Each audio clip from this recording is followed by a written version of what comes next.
6, Canto 6, Chapter 2 and chapter. Chapter 3. Ajamil delivered by the Vishnu Dutas, and Yamaraj instructs his messengers. So, very, very, very good conclusion to what we read last week in Chapter 1. And we had a lot of elaborate commentary on that, I think, and even covered some of the future of Ajamil. Kind of gave the cat out of the bag, as they say. But I think tonight we all going to need to read to get through this because there's close to 100 verses here, right? Rangavati, is that correct? She's my counter. Look at her. She's counting. There she is. All right, guys. Well, you guys are great. I am going to go ahead and start with pranams. Namo Om Vishnu Padaya Krishna Prasthaya Bhutale. Srimati Bhaktivedanta Swami Niti Namani Namaste Saraswati Devi Gaudavani Pracharini Nirvishesha Shunyavadi Paschat Yaresha Tarane Shri Krishna Chaitanya Prabhu Nityananda Shid Bhatigadadhar Shivasili Gauda Bhakta Vrinda Hare Krishna Krishna Krishna Hare Hare Hare Rama Rama Rama Hare Hare Om Namo Bhagavate Vasudevaya Om Namo Bhagavate Vasudevaya. Om Namo Bhagavate Vasudevaya. So again, go ahead, everybody, and mute until it's your turn to read, and then or ask questions or whatever you might like. So we're starting with Chapter 2, Canto 6, Ajamil delivered by the Vishnu Dutas, and I will start this out for you. And then I will be looking forward to someone here in about 10 or 15 verses to pick this up.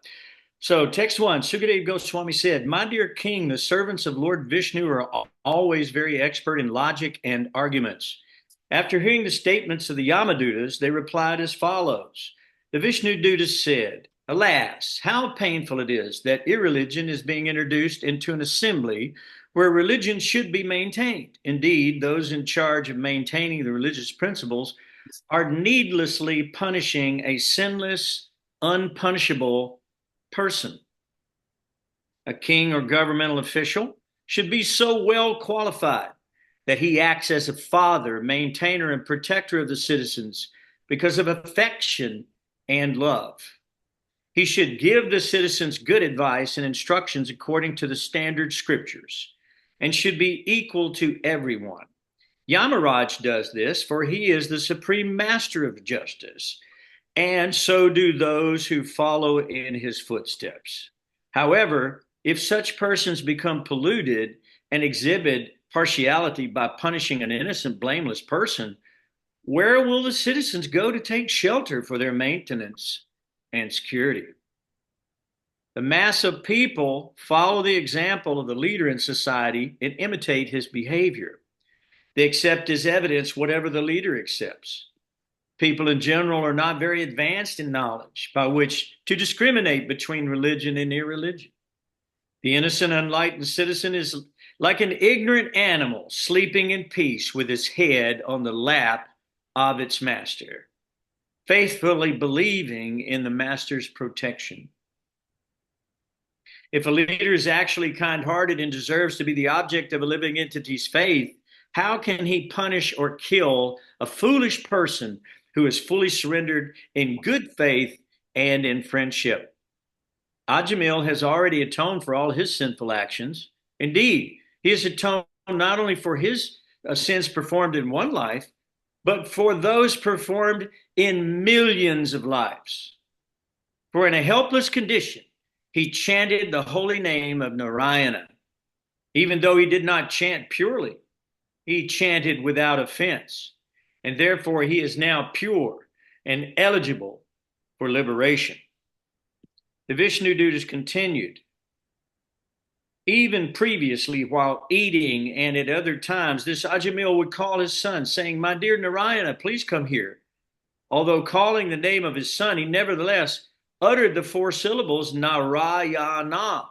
Simply by chanting the name of Narayana in this way, he sufficiently atoned for the sinful reactions of millions of lives.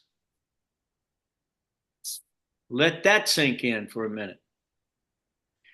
The chanting of the holy name of Lord Vishnu is the best process of atonement for a thief of gold or other valuables, for a drunkard, for one who betrays a friend or relative, for one who kills a brahmana, and for one who indulges in sex life with the wife of his guru or another superior. It is also the best method of atonement for one who murders women, the king or his father, for one who slaughters cows, and for all other sinful men. Simply by chanting the holy name of Lord Vishnu, such sinful persons may attract the attention of the Supreme Lord, who therefore considers, quote, because this man has chanted my holy name, my duty is to give him protection, unquote. By following the Vedic ritualistic ceremonies or undergoing atonement, sinful men do not become as purified as by chanting even once the holy name of Lord Hari. Although ritualistic atonement may free one from sinful reactions, it does not awaken devotional service, unlike the chanting of the Lord's names, which reminds one of the Lord's fame, qualities, attributes, pastimes, and paraphernalia.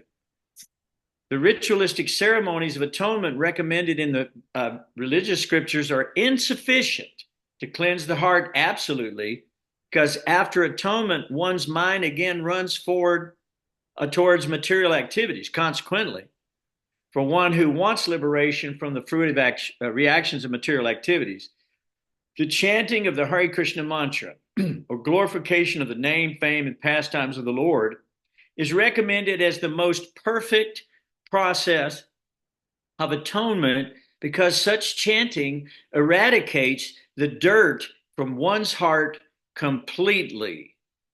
At the time of death, this Ajamila helplessly and very loudly chanted the holy name of the Lord, Narayana. That chanting alone has already freed him from the reactions of all sinful life. Therefore, O servants of Yamaraj, do not try to take him from your master to your master for punishment in the hellish conditions. One who chants the holy name of the Lord is immediately free from the reactions of unlimited sins, Hare Krishna, even if he chants indirectly to indicate something else, jokingly, for musical entertainment, or even neglectfully. This is accepted by all the learned scholars of all the scriptures. If one chants the holy name of Hari and then dies because of an accidental misfortune, such as falling from the top of a house, or slipping while traveling on the road, being bitten by a serpent, being afflicted with pain and high fever, or being injured by a weapon, one is immediately absolved from having to enter hellish life, even though he is sinful.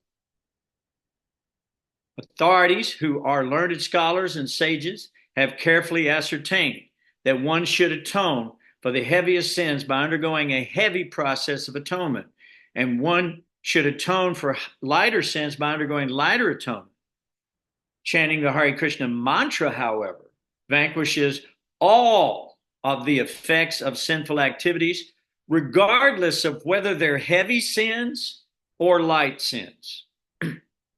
Although one may neutralize the reactions of sinful life through austerity, charity vows, and other methods, these pious activities cannot uproot the material desires in one's heart. However, if one serves the lotus feet of the personality of Godhead, he is immediately freed from all such contaminations. I just couldn't stop. It was so good. And that whole train of thought I got through. So who would like to pick it up here? Our next reader, please appear at this time. Oh, Jaya will always appear. You know that. Look at that. Jaya Krishna. What a nice name. Victory to Krishna. Haribol. Jaya. Boy, and number 15 was really super. This is really powerful, powerful chapter. No doubt. Okay, as a fire burns dry grass to ashes, so the holy name of the Lord, whether chanted knowingly or unknowingly, burns to ashes without fail all the reactions of one's sinful activities. If a person unaware of the effective potency of a certain medicine takes that medicine or is forced to take it, It will even without his knowledge, because its potency does not depend on the patient understanding. Similarly, even though one does not know the value of chanting the holy name of the Lord, if one chants knowingly or unknowingly, the chanting will be very effective. Well, these are like so sweet. Sri Sukadeva Goswami continued, My dear king, having thus perfectly judged the principles of devotional service without reasoning and arguments, the order carriers of the Lord Vishnu released the Brahmana, Ajamil, from the bondage of the Yamadutas, saved him from the imminent death. My dear Maharaj Pariksit, O subduer of all enemies, after the servants of Yamaraj had been answered by the order carriers of Lord Vishnu, they went to Yamaraj and explained to him everything that happened. Having been released from the nooses of the Yamaraj servants, the Brahmana Ajamil, now free from fear, came to his senses and immediately offered obeisances to the Vishnu Dutas, bowing his head at their lotus feet. He was extremely pleased by the presence, for he had seen them save his life from the hands of the servants of Yamaraj.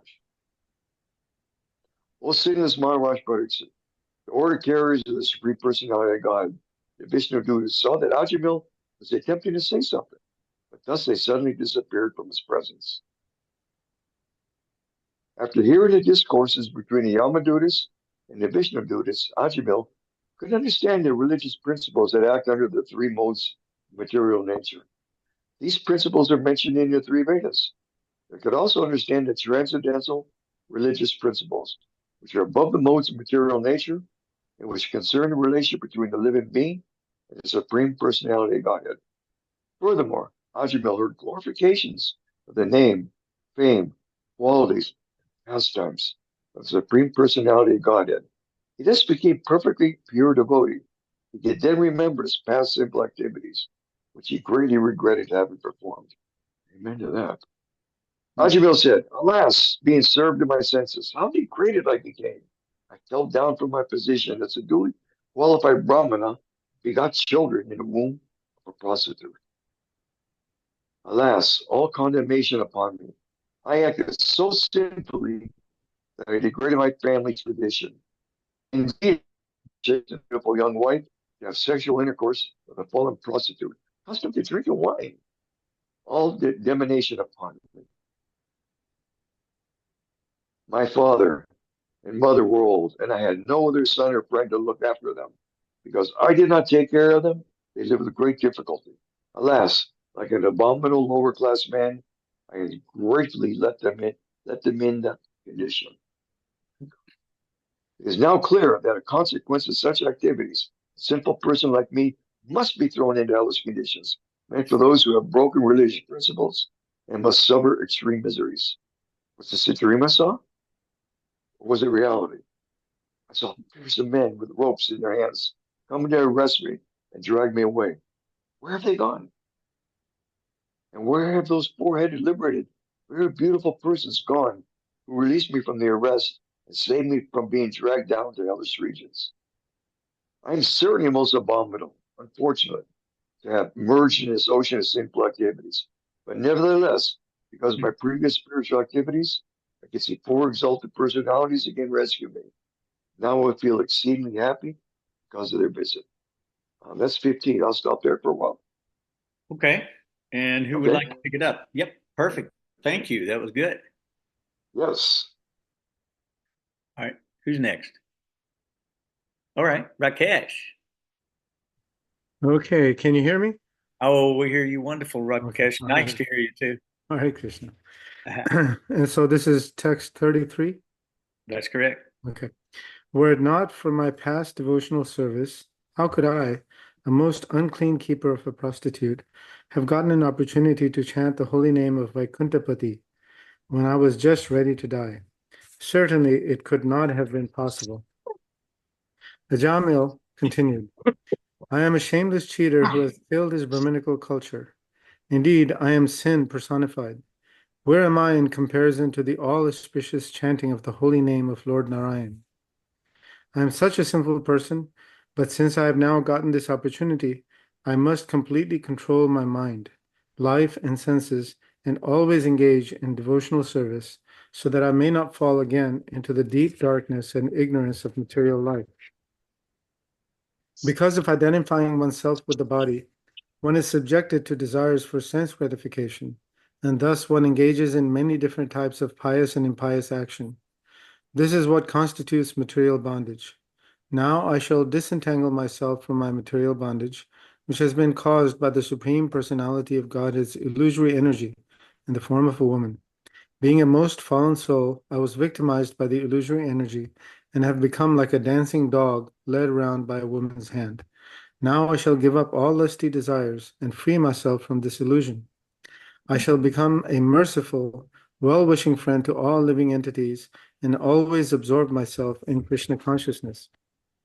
Simply because I chanted the holy name of the Lord in the association of devotees, my heart is now becoming purified. Therefore, I shall not fall victim again to the false lures of material sense gratification. Now that I have become fixed in the absolute truth, henceforward I shall not identify myself with the body. I shall give up false conceptions of I and mine and fix my mind on the lotus feet of Krishna. Because of a moment's association with devotees, the Vishnudutas, Ajamil detached himself from the material conception of life with determination. Thus freed from all material attraction, he immediately started for Hardwar. In Hardwar, Ajamil took shelter at a Vishnu temple where he executed the process of bhakti yoga. He controlled his senses and fully applied his mind in the service of the Lord. Ajamil fully engaged in devotional service. Thus, he detached his mind from the process of sense gratification and became fully absorbed in thinking of the form of the Lord. When his intelligence and mind were fixed upon the form of the Lord, the Brahmin Ajamil once again saw before him four celestial persons. He could understand that they were those he had seen previously, and thus he offered them his obeisances by bowing down before them. I think this chapter has 49 verses, so I'll stop at 42. That was 10 verses for me, I think. No, go ahead and finish if you don't mind. We're going to do the next chapter. Oh, okay. Upon seeing the Vishnudutas, Ajamil gave up his material body at Hardwar on the bank of the Ganges. He regained his original spiritual body, which was a body appropriate for an associate of the Lord. Accompanied by the order carriers of Lord Vishnu, Ajamil boarded an airplane made of gold. Passing through the airways, he went directly to the abode of Lord Vishnu, the husband of the goddess of fortune. Ajamil was a Brahmin who, because of bad association, had given up all Brahminical culture and religious principles. Becoming most fallen, he stole, drank, and performed other abominable acts. He even kept a prostitute. Thus, he was destined to be carried away to hell by the order carriers of Yamaraj. But he was immediately rescued simply by a glimpse of the chanting of the holy name Narayan. Therefore, one who desires freedom from material bondage should adopt the process of chanting and glorifying the name, fame, form, and pastimes of the Supreme Personality of Godhead, at whose feet all the holy places stand.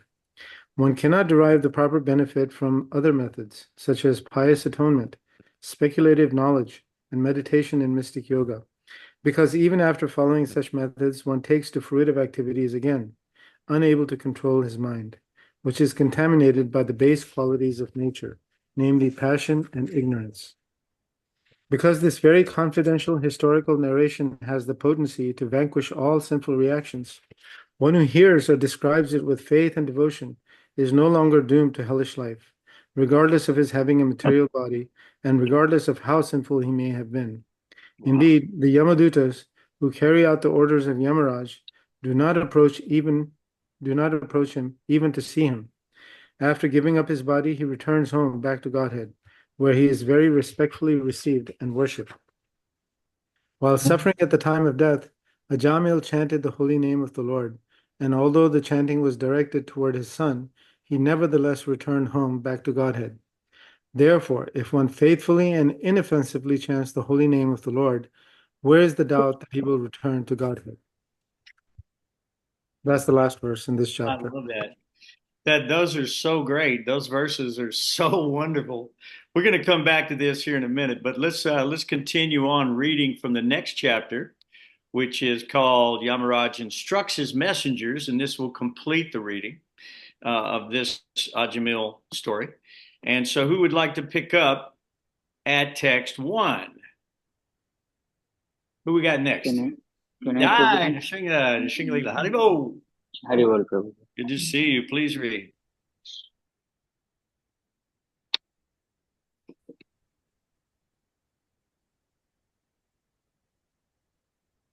Nishinga? Yes, Prabhuji. King Okay. Parikshit said, "O my lord, O Sukadev Goswami, Yamaraj is the controller of all living entities in terms of their religious and irreligious activities. But his order had been foiled when his servants, the Yamadutas, informed him of their defeat by the Vishnudutas, who had stopped them from arresting Ajamila. What did he reply? O great sage, never before has it been heard anywhere that an order from Yamaraja has been baffled. Therefore, I think that people will have doubt about this that no one but you can eradicate. Since that is since that is my firm conviction, kindly explain the reasons for these events." Sri Sukadeva Goswami replied, "My dear king, when the orders of carriers of Yamaraja were baffled and defeated by the orders carriers of Vishnu, they approached their masters, the controller of Samyamani, Puri, and master of sinful persons, to tell him of this incident. The Yamaduta said, "Our dear Lord, how many controllers or rulers are there in this material world? How many causes are responsible for manifesting the various results of activities performed under the three modes of material nature, Sattvaguna, Rajoguna, and Tamoguna? If if in this universe there are many rulers and justice who disagree about punishment and reward, their contradictory actions will neutralize each other, and no one will be punished or rewarded. Otherwise, if their contradictory acts fail to neutralize each other, everyone will have to be both punished and rewarded." The Yamadutas continued, "Since there are many different karmis or workers, there may be a different judges or rulers to give them justice. But just as one central emperor controls different departmental rulers, there must be one supreme controller to guide all the judges. The supreme judge must be one, not many. It was our understanding that you are that supreme judge and that you have jurisdiction even over the demigods. Our impression was that you are the master of all living entities, the supreme authority, who discriminates between the pious and impious activities of all human beings. But now we see that the punishment ordained under your authority is no longer effective, since your order has been transgressed by four wonderful and perfect persons. We were bringing the most simple Ajamila toward the hellish planet, following your order, when those beautiful persons from Siddhaloka forcibly cut the knots of the ropes with which we were arresting him. As soon as the sinful Ajamila uttered the name Narayana, these four beautiful men immediately arrived and reassured him, saying, "Do not fear, do not fear. We wish to know about them from your lordship. If you think we are able to understand them, kindly describe who they are." That's good. You read a few more. Yeah, sure. Sri Sukadeva Goswami said, "Thus having been questioned, Lord Yamaraja, the supreme controller of the living entities, was very pleased with his order carriers because of hearing from them the holy name of Narayana. He remembered the lotus feet of the Lord and began to reply. Yamaraja said, "My dear servants, you have accepted me as a supreme, but factually I am not. Above me and above all the other demigods, including Indra and Chandra, is the one supreme master and controller. The partial manifestations of his personality are Brahma, Vishnu, and Shiva, who are in charge of the creation, maintenance, and annihilation of this universe. He is like the two threads that forms the length and breadth of the woven cloth. The entire world is controlled by him, just as bull controlled by a rope in its nose. Just as as the driver of the bullock cart ties ropes through the nostrils of his bulls to control them, the Supreme Personality of Godhead binds all men through the ropes of his words in the Vedas, which set forth the names and activities of the distinct orders of the human society: Brahmana, Kshatriya, Vaishya, and Sudra. In fear, the members of these orders all worship the Supreme Lord by offering him presentations according to their respective activities.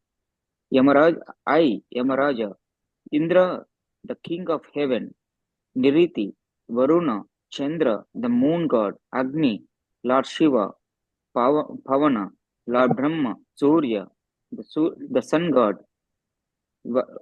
Viswasu, the eight Vasus, the Sadhyas, the Marutis, the Rudras, the Siddhas, the and Marichis, and the other great rishis engaged in maintaining the departmental affairs of the universe, as well as the best of the demigods headed by Brihaspati, and the great sages headed by Bhrigu, are all certainly freed from the influence of the two base material modes of nature, namely passion and ignorance. Nevertheless, although we are in the mode of goodness, we cannot understand the activities of the Supreme Personality of God. What then is to be said of others who under illusion merely speculate to know God? Thank you, Prabhu. Okay, very good. Thank you. So I think we have Miss Rangavati Devi Dasi over there somewhere. Where'd she go? Hare Krishna, I'm still here. Oh, all right. Would you mind reading about 15?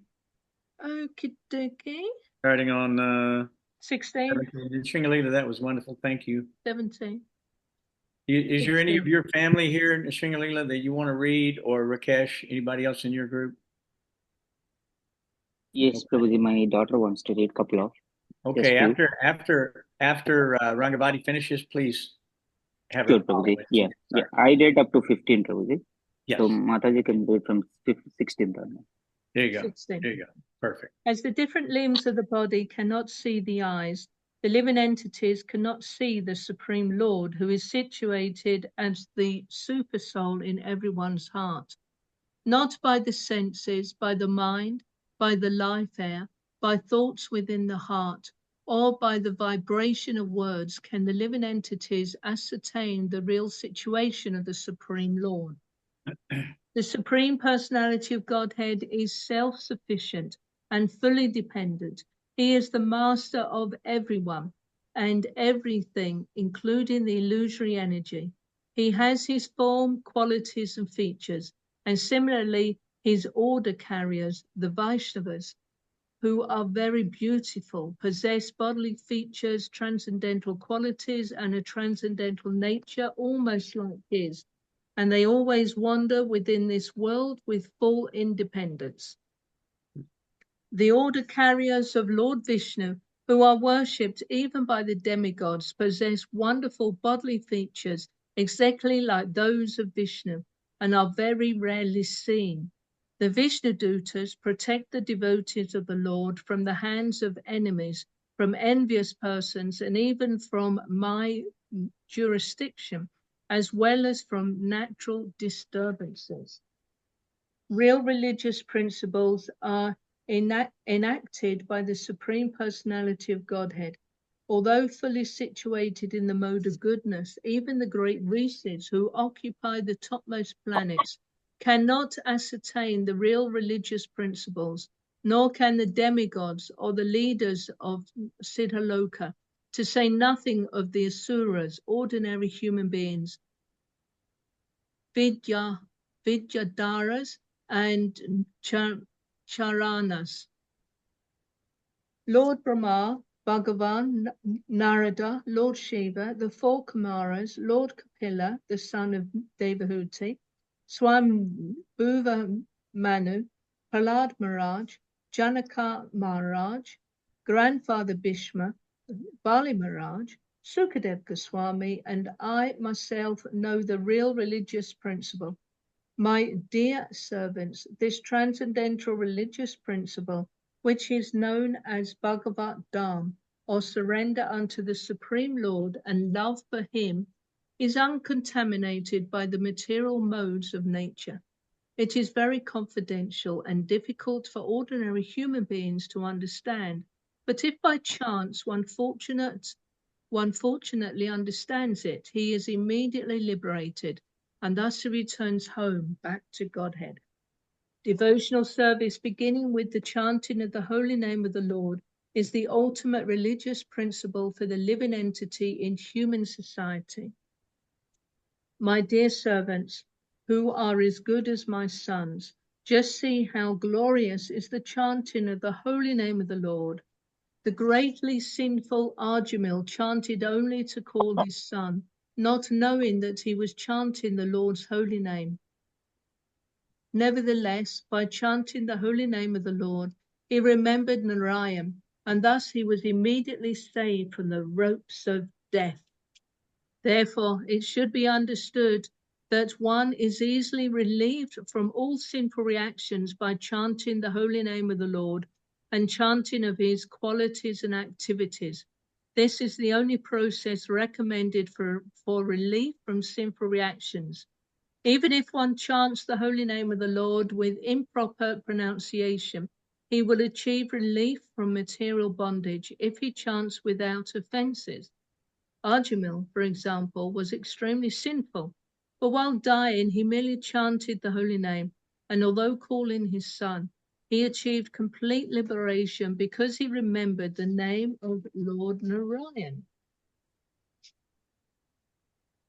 Because they are bewildered by the illusory energy of the Supreme Personality of Godhead, Yajnavalkya and Jaimini and other compilers of the religious scriptures cannot know the secret confidential religious system of the 12 Mahajans.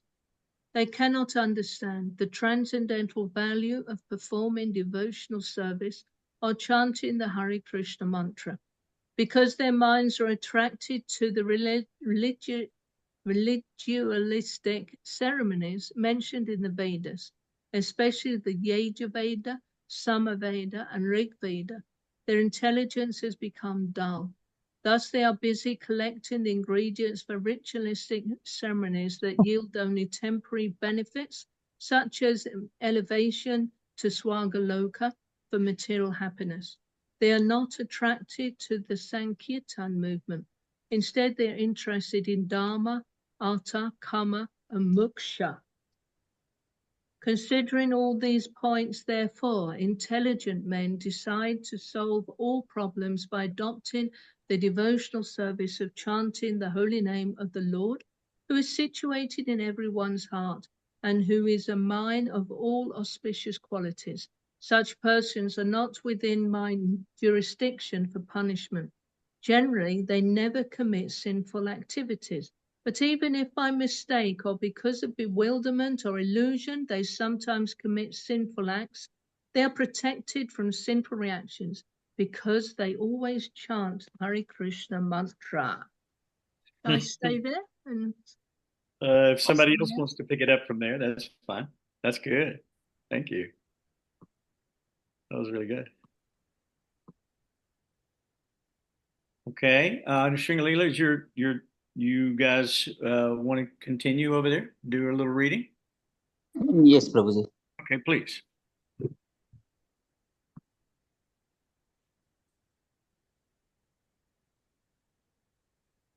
My Hare Krishna, Prabhuji. I'm sorry? Hare Krishna. Hare Krishna. Good to hear your voice. So nice. Are you going to read for us now? Yes, Prabhuji. Thank you so much. My dear servants, please do not approach such devotees, for they have fully surrendered to the lotus feet of the Supreme Personality of Godhead. They are equal to everyone, and their narrations are sung by the demigods and the inhabitants of Siddhaloka please do not even go near them. They are always protected by the club of the Supreme Personality of Godhead, and therefore Lord Brahma and I and even the time factor are not competent to chastise them. Paramahamsas are exalted persons who have no taste for material enjoyment and who drink the honey of the Lord's lotus feet.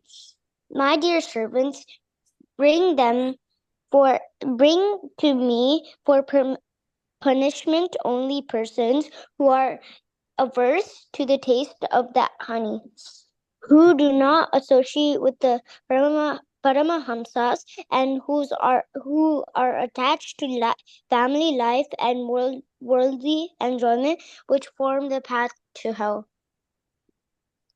My dear servants, please bring to me only those sinful persons who do not use their tongues to chant the holy name and qualities of Krishna, whose hearts do not remember the lotus feet of Krishna even once, and whose heads do not bow down even once before Lord Krishna. Send me those who do not perform their duties towards Vishnu, which are the only duties in this human life. Please bring me all such fools and rascals.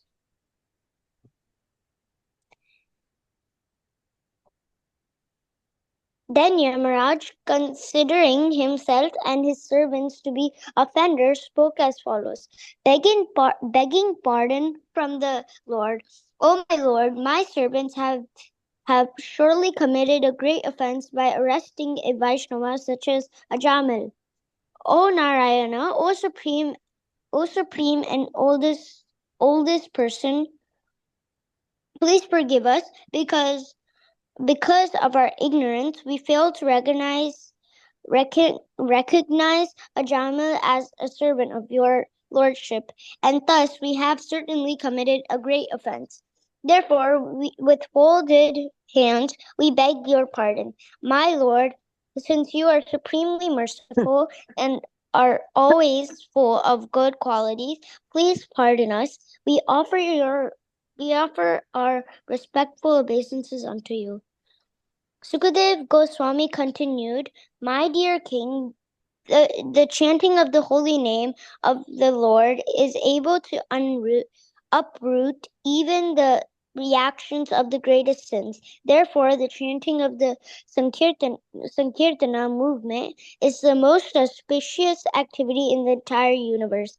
Please try to understand this so that others will take it seriously. Hare Krishna. Hare Krishna, Prabhuji. Thank you. Okay, that's very good. Does anybody else want to read these last few? There's a few more to go. Hare Krishna, Prabhuji. Yeah, Haribol.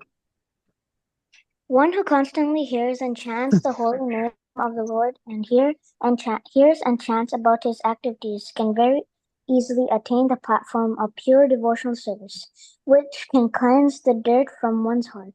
One cannot achieve such purification merely by observing vows and performing Vedic ritualistic ceremonies. Devotees who always lick the honey from the lotus feet of Lord Krishna do not care at all for material activities, which are performed under the three modes of material nature, and which bring only misery. Indeed, devotees never give up the lotus feet of Krishna to return to material activities. Others, however, who are addicted to Vedic rituals because they have neglected the service of the Lord's lotus feet and are enchanted by lusty desires, sometimes perform acts of atonement. Nevertheless, being incompletely purified, they return to sinful activities again and again. After hearing from the mouth of their master about the extraordinary glories of the Lord and his name, fame, and attributes, the Yamadutas were struck with wonder. Since then, as soon as they see a devotee, they fear him and dare not to look at him again. When the great sage Agastya, the son of Kumbha, was residing in the Malaya hills and worshipping the Supreme Personality of Godhead, I approached him and he explained to me this confidential history. Hare Krishna. Thank you. You have such a wonderful reading voice, and you're so intelligent. You actually pronounce so nicely too. It's very good. You're showing you're doing a good job. Thank you, Prabhuji. Yeah. That's very nice. Okay, well, guys, there you have it. So that's the Ajamil story. It's about as good as it can get. I mean, but if there's any question left in your mind about chanting Hare Krishna, I hope that took care of it for you, because it sure did for me. Wow. Wait a minute. My phone is asking questions here.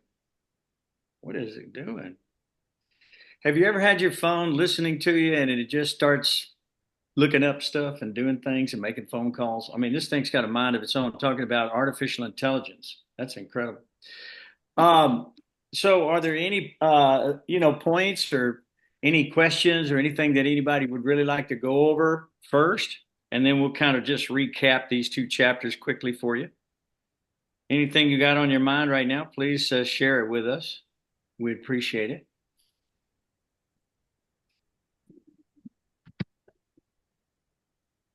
Well, you can interrupt. It's all right. So just jump right on in at any time. So these two chapters, they kind of take care of the whole story of Ajamil. And what a wonderful story, because Ajamil's story is very much like our own story. In some cases, we start out right.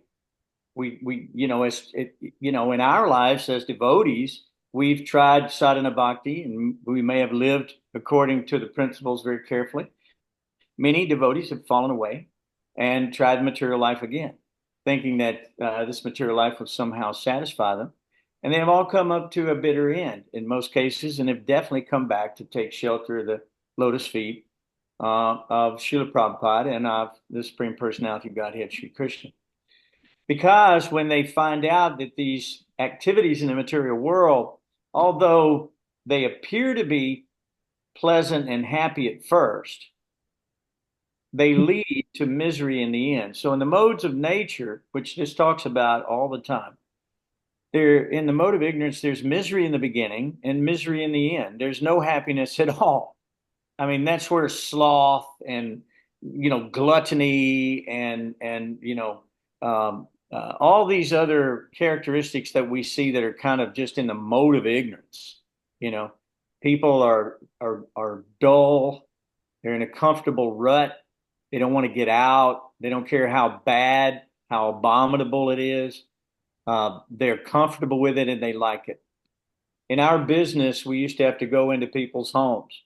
And you could tell people in the mode of goodness, their home was very, very nice and clean. It smelled very, very nice. And then you would go to a home in the mode of passion, and there's generally a lot of activity going on. Television's blaring, radio's blaring, music, this and that. People, you could see they were agitated for sense gratification by their cars, by their houses, by all the things that they were, trying to enjoy. But they all seemed very unhappy.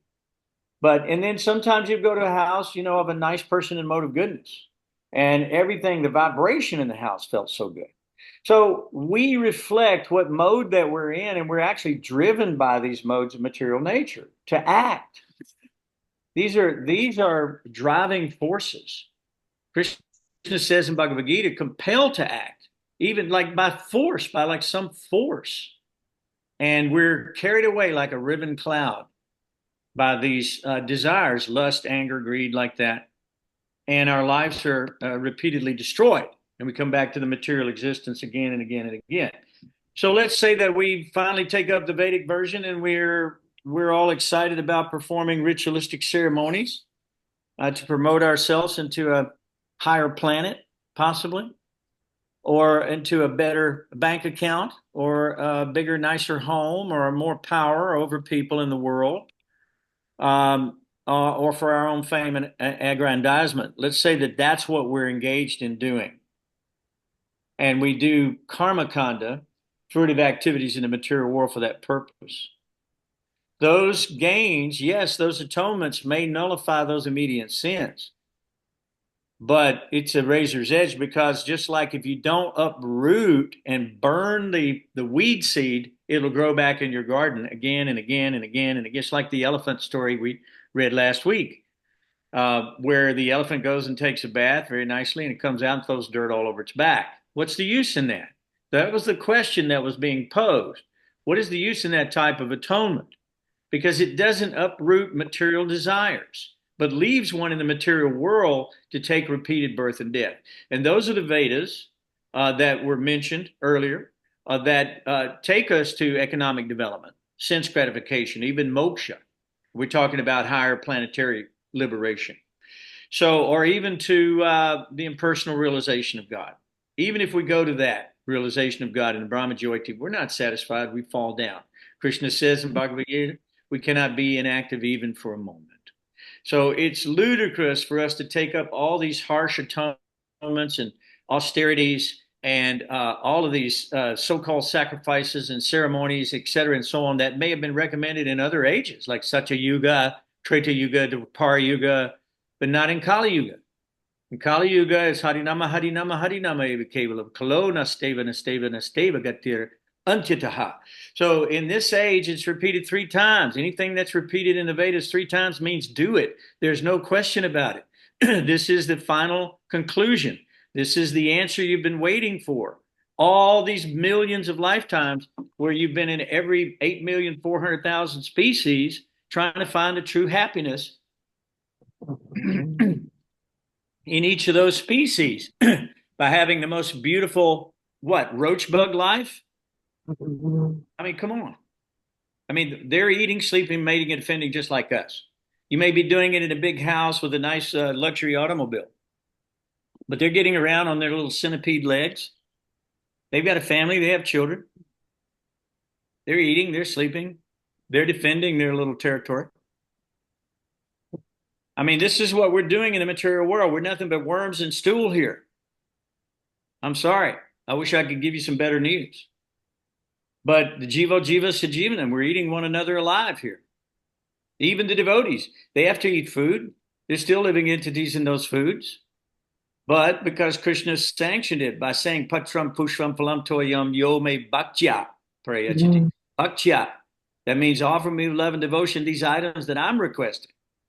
Don't take it upon yourself to act independently, come up with all nonsense, eating all abominable food sources in the mode of ignorance and passion and in goodness.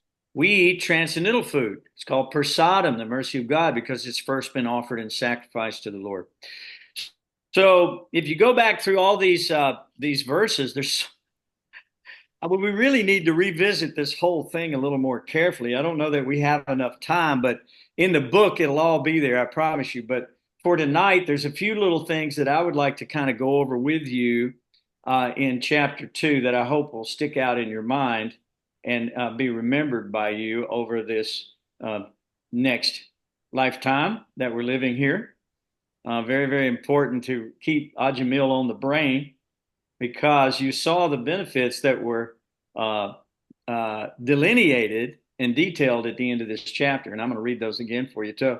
So he says, he wanted to know if it was in text 30, he wanted to know if it was a dream that he saw. This man died. He was calling for his sons, right?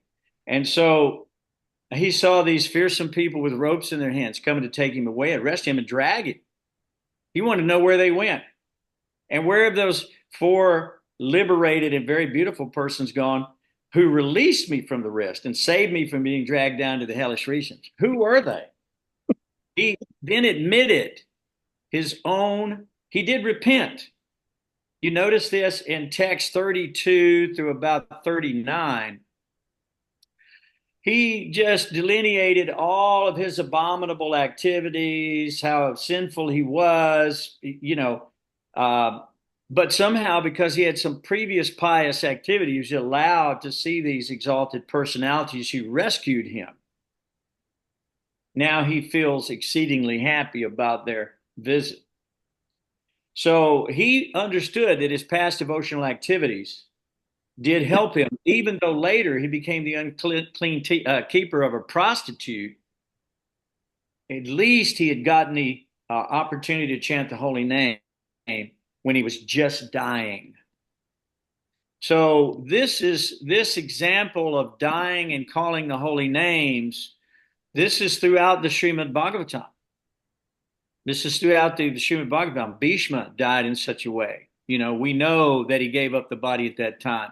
A lot of stories like that in the Bhagavatam. So what we want to do is meditate and build our life around those last moments, because those last moments are the actual catalyst for where you go and what happens to you after this life. And you are a culmination of all the activities that have taken place in your life. All of these things that have happened to you are recorded here in this endless loop in your mind, in your subtle body. And so you want to fill that cup up with devotion. So much so, there's nothing left but devotion in that cup. You don't want any pollution.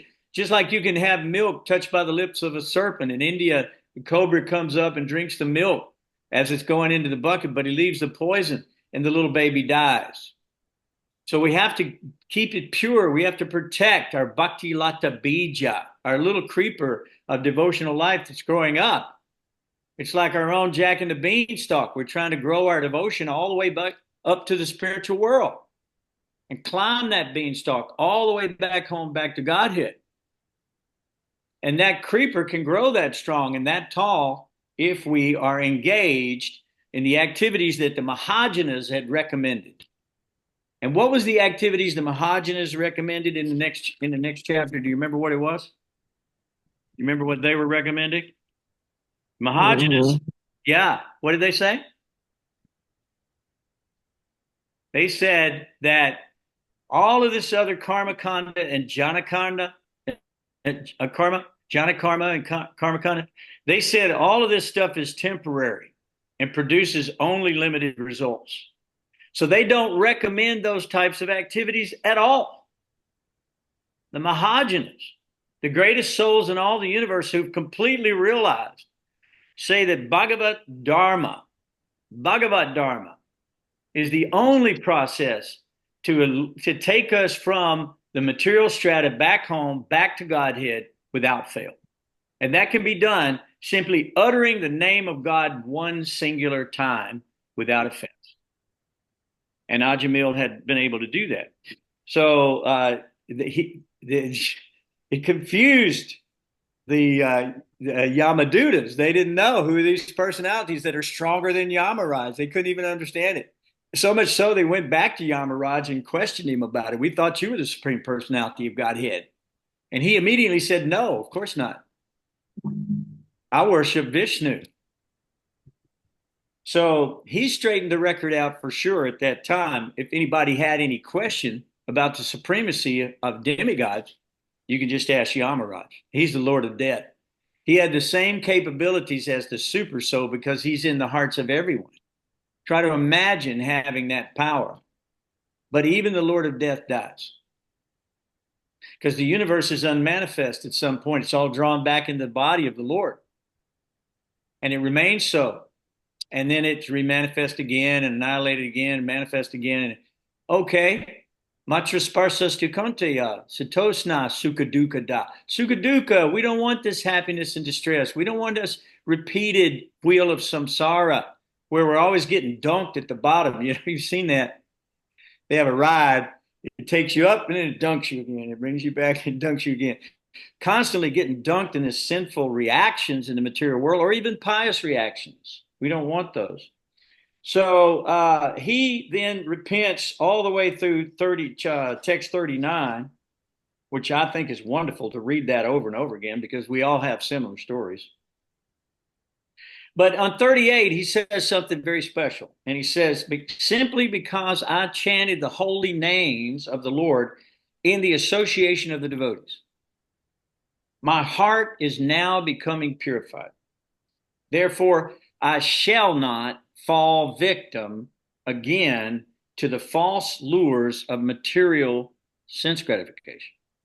So this is the key. Krishna says, even though the senses are being restricted from their objects, the taste for sense gratification remains. However, by becoming fixed in consciousness, and we can become fixed through these non-devotional processes, specifically the chanting of the Hare Krishna Maha Mantra, but being fixed in consciousness and then getting a higher taste, he is delivered from that lower taste entirely.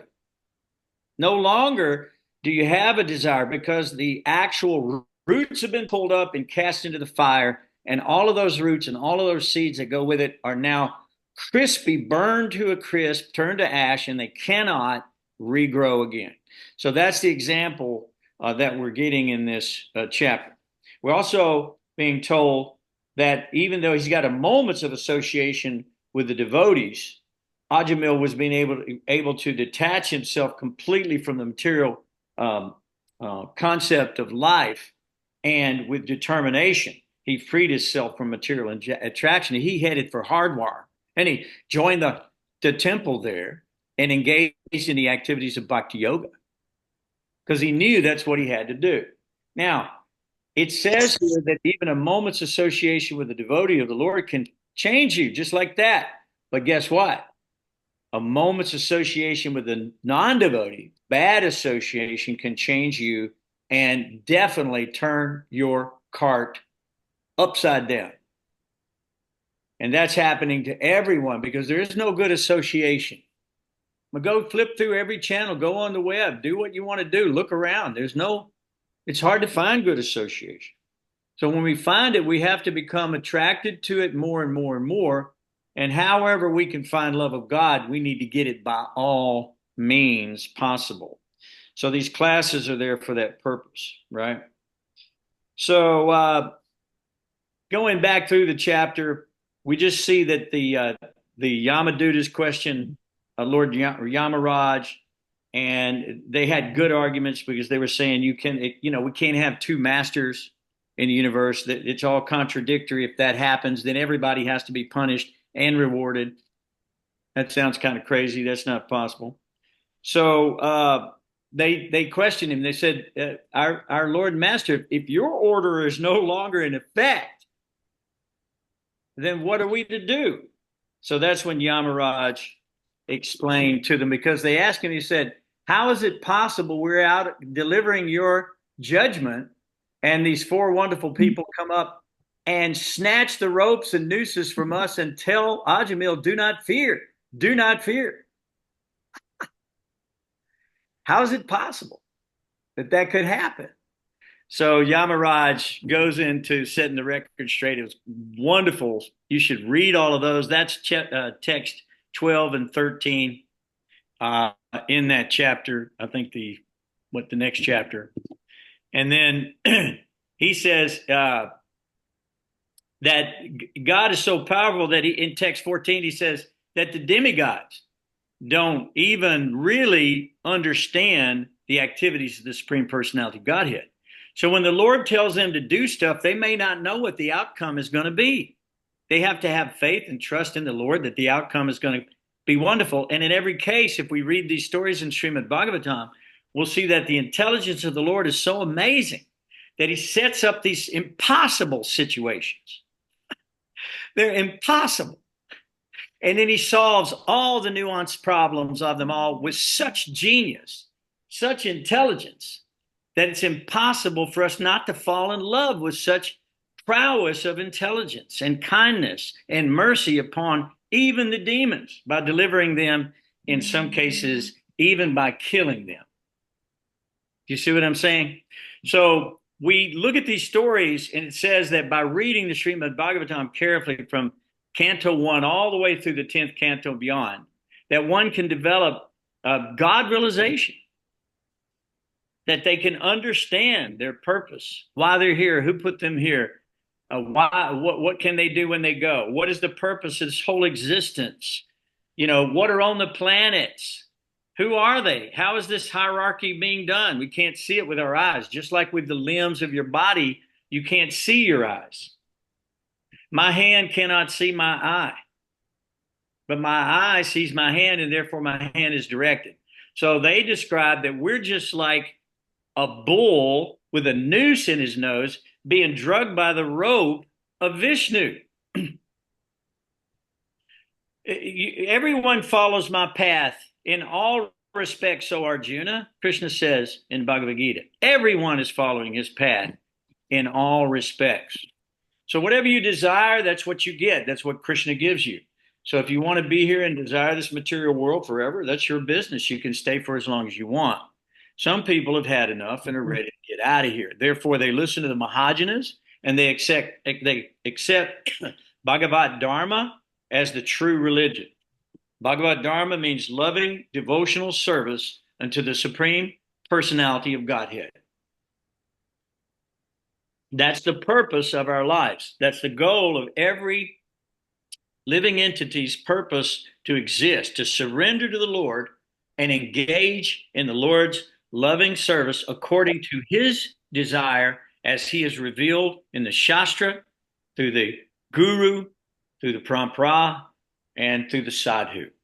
So when we understand that and it all clicks, we have one truth that we understand in all of its magnificent variety and how it's being engaged in the justice, how it's being enacted in karma. These things are recorded. There's no way we could understand how these things are going. So it says that the Vishnu Dutas wander independently throughout the material universes. They wander anywhere. They're really unrestricted. They're independent. And they're looking to perform welfare activities for all living entities. And so that's what they're involved in. And so what did Yamaraj tell? What did he tell the the Yamadutas? What did he tell them to do? If you look at it, let's go to the next chapter here real quick. And I'm going to come back at the end of this one, and just for 1 second, if you don't mind, but I want to do this. What did he tell them to do in text 26 and 27 in the next chapter?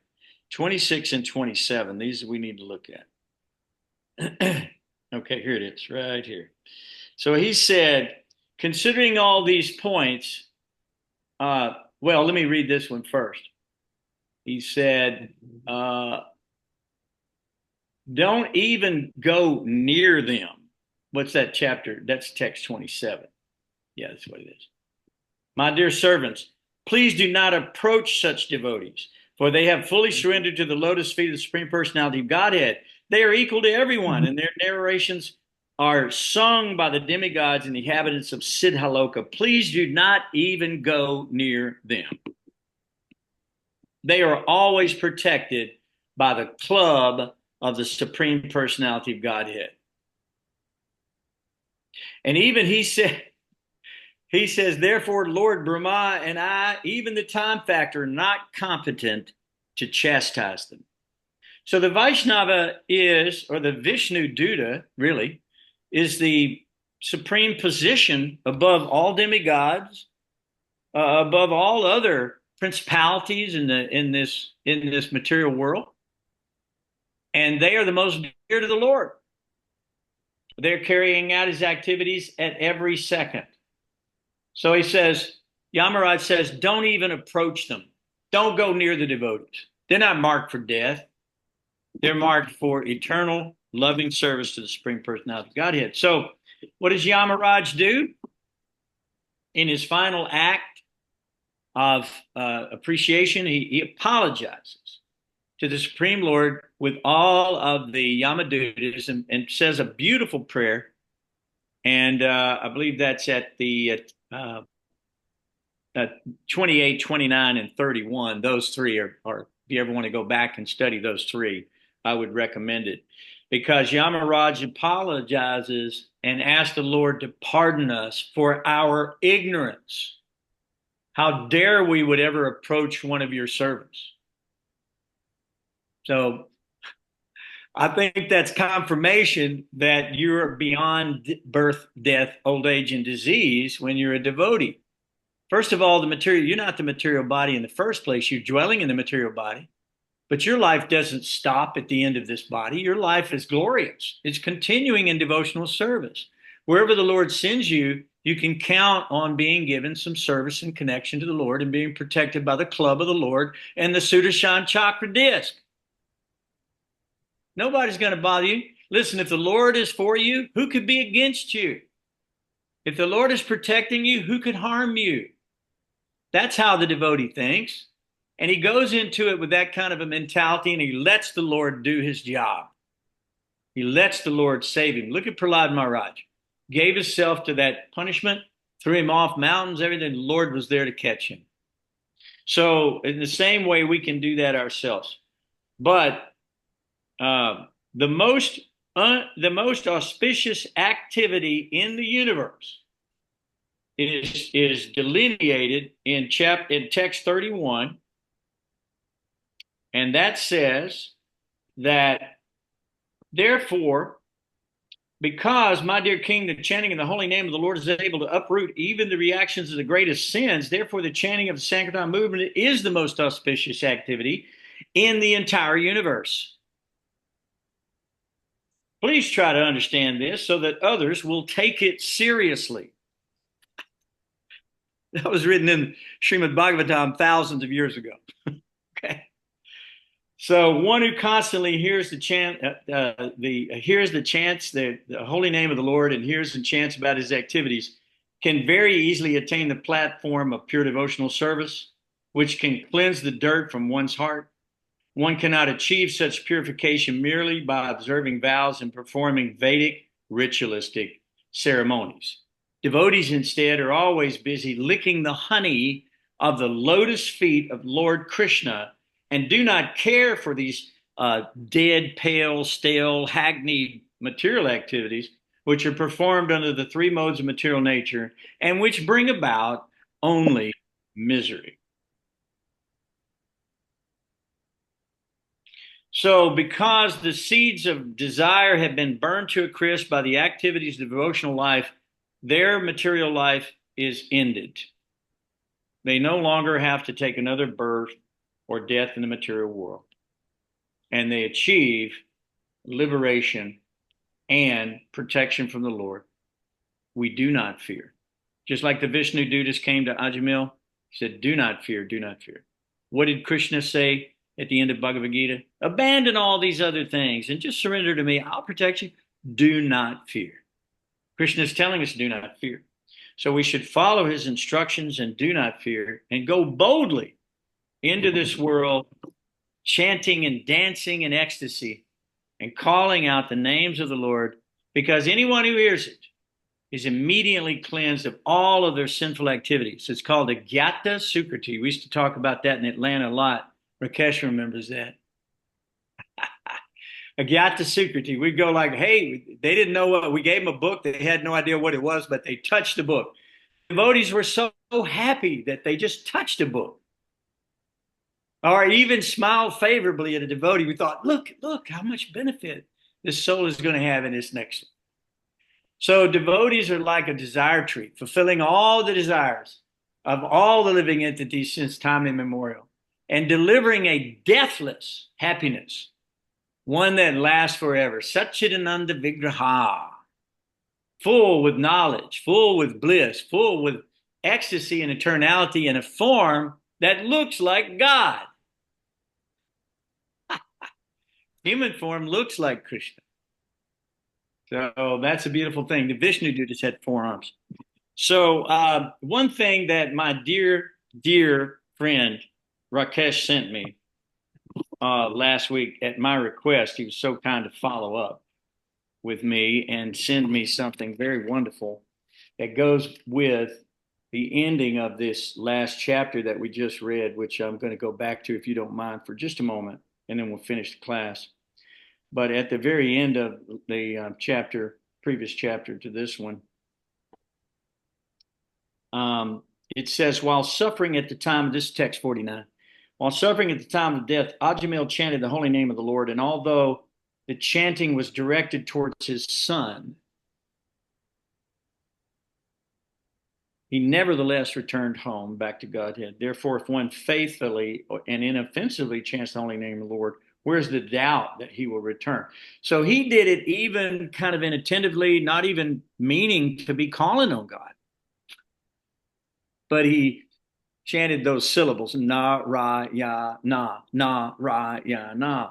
So because he did that, he became sinless, and he was no longer doomed to hellish life. And regardless of how sinful he may have ever been, it says here. So we have to understand that the holy name is all powerful.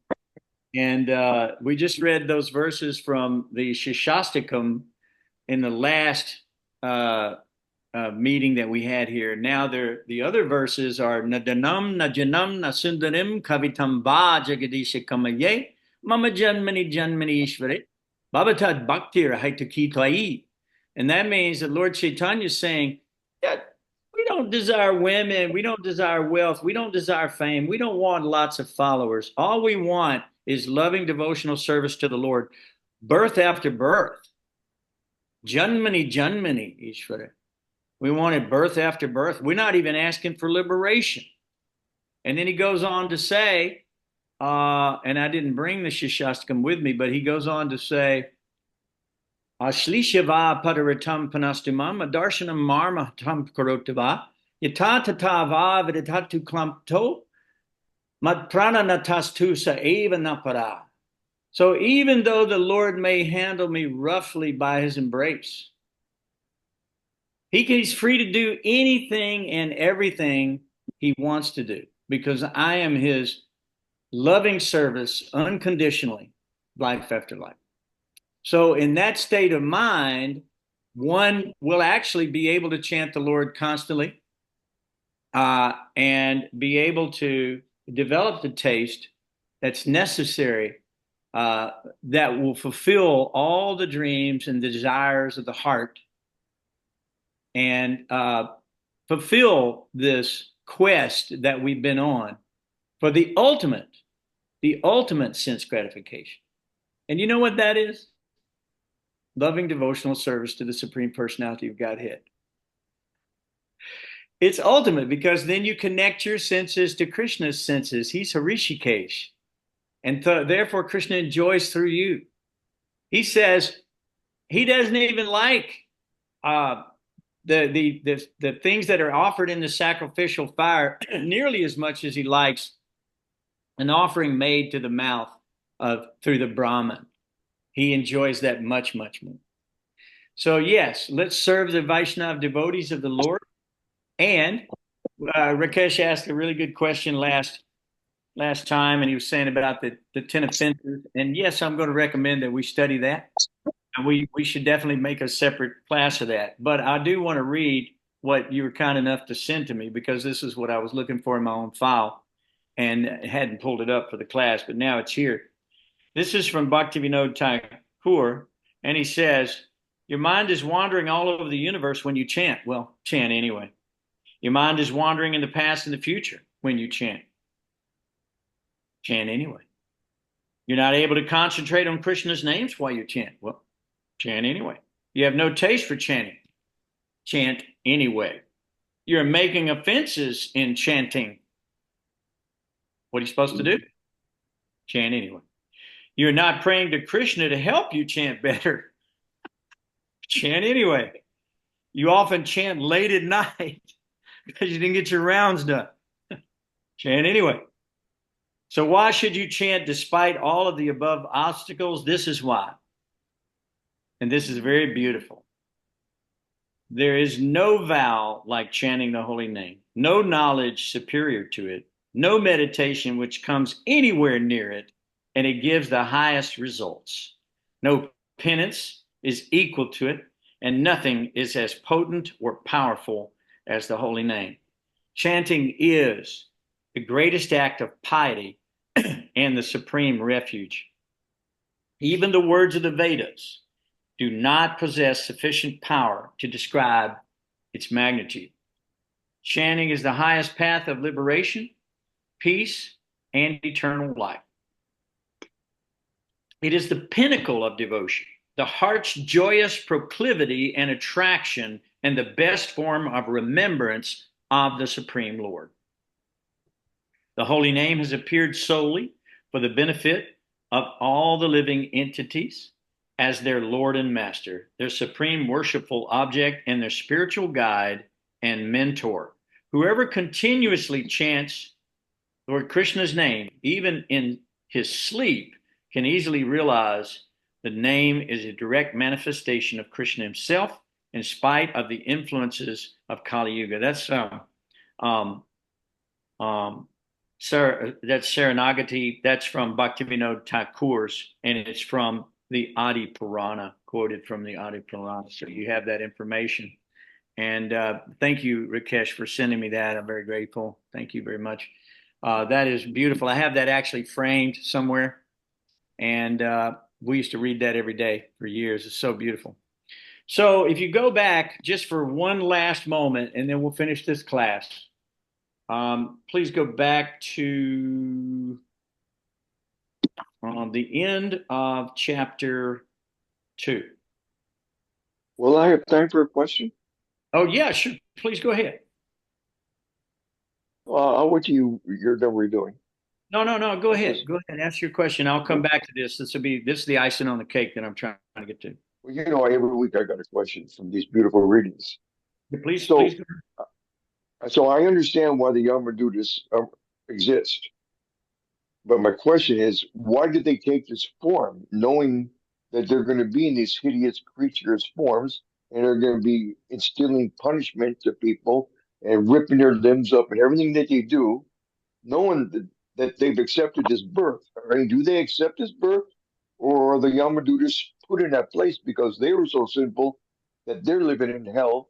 And you follow me? I don't know quite how to ask the question, but do they accept this birth, knowing what they're going to do, or are they put in that position?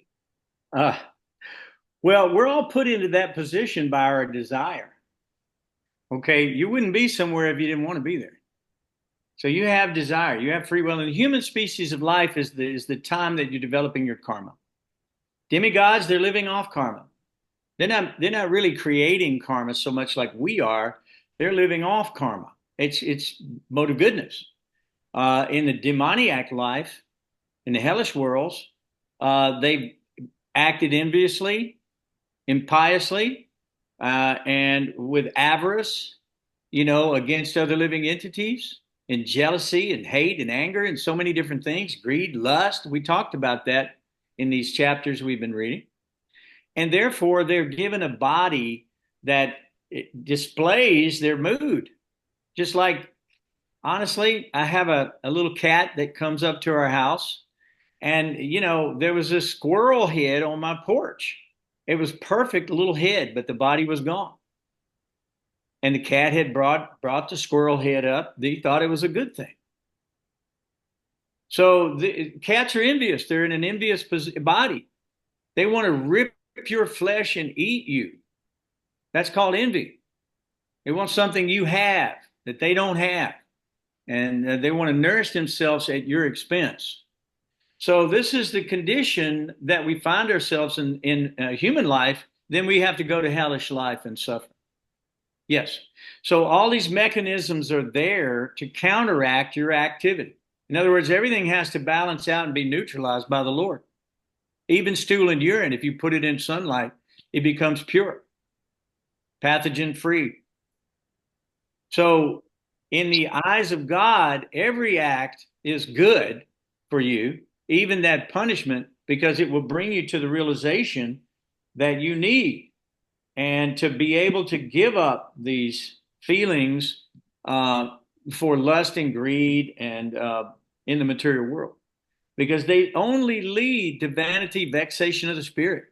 They only lead to a situation of repeated birth and death and misery in the material world. It's a razor's edge here. You don't want to stick around here and deal with the potential of suffering again and again and again and again in the material world. I don't know if that answered your question, but yes, they're there because they want to be there.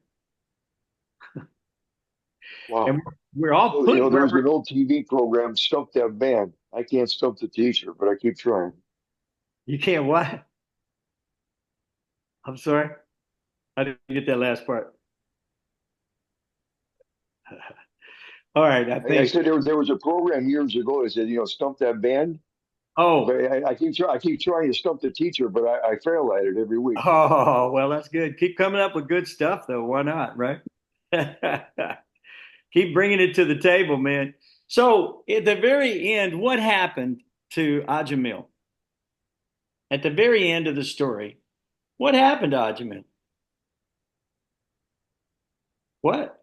He went back home, back to Godhead.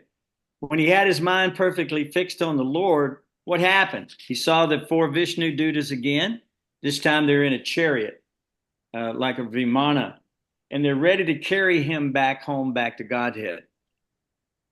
And when he gets there, he is worshiped by all of the personalities there as a great saint and sage and a very successful devotee because he uttered, honestly, neglectfully, the name of Narayan. So do not have doubt in the holy name of the Lord. There's no need to ever feel like you should have that.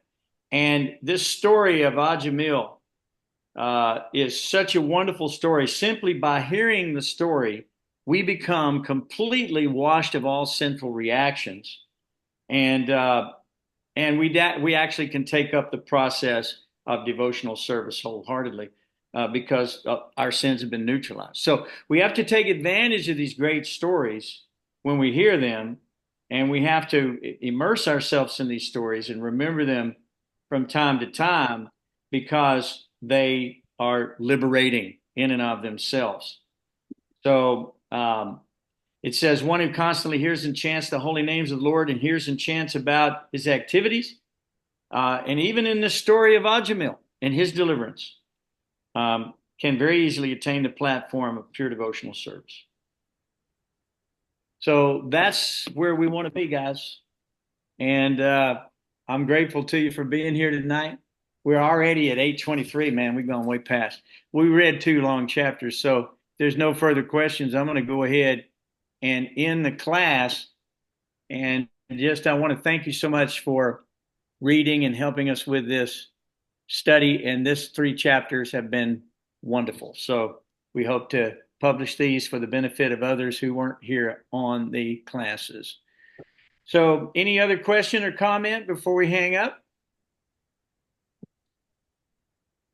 Hare Krishna, Krishna Krishna, Hare Hare. Hare Rama, Rama Rama, Hare Hare. Have a blessed rest of the evening, everybody. We love you dearly. Hari Bol. Very good. Hari Bol.